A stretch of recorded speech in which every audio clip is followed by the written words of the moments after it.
Mga 0.5. So guys, nandito kami ngayon sa Radisson Blu kung saan nagtatrabaho si Mr. Jordan. Si Mr. Jordan. So si Mr. Jordan is nag-avail sa atin ng apostille, UAE attestation, and MOFA. So ngayon, ito yung documents niya kasi kakakasal lang niya nakaraan. Pagkatapos, ang documents niya is pina-apostille sa Pilipinas at pina-UAE attestation sa Pilipinas at MOFA dito. So, medyo matagal lang talaga yung process ng attestation at ng MOFA. Pero, sulit naman po. Ano may masasabi sa service natin sa pag-process po ng UAE attestation? Ano po, mga kabayan dyan, kung gusto nyong magpaayos ng mga papers kay Kuya Will, no? Subukan nyo siya, talagang legit siya. See? Ito yung pangalawang transaction namin. Yung una, pinasis niya yung visa ng asawa ko. So, hindi ako makapaniwala na nangyari. Tapos ito na naman, kasi may trust na ako kay Kuya Will. Ngayon, kinontak ko siya ulit na mag-process kami ng MOFA attestation. Yeah, sige. Tapos po. Mayroon pang susunod yan. Kung lumabas na si Baby, another project kay Kuya Will na gagawin niya.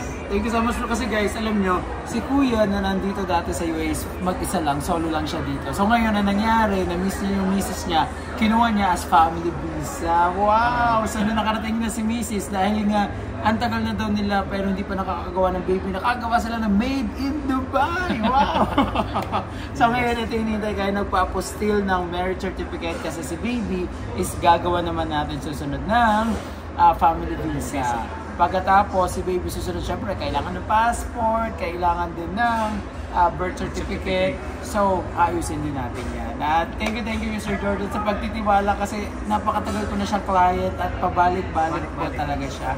So don't worry, everything will be okay. So marirecommend nyo po ba yung company namin sa ibang tao na gusto mo po-process? Mga kabayan, recommended na to, 100%, maaasahan. Sobrang bait. Yan lang masasabi ko kay Kuya Will.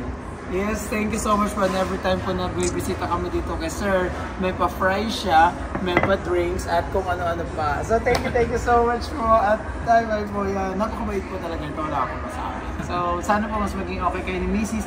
Ang kagandahan guys, naging magkatrabaho pa sila ni Mrs. sa isang company. Dahil si Kuya is magaling. Supervisor siya. Gusto niyang alisan ng company pero nakiusap siya na hindi siya aalis, okay?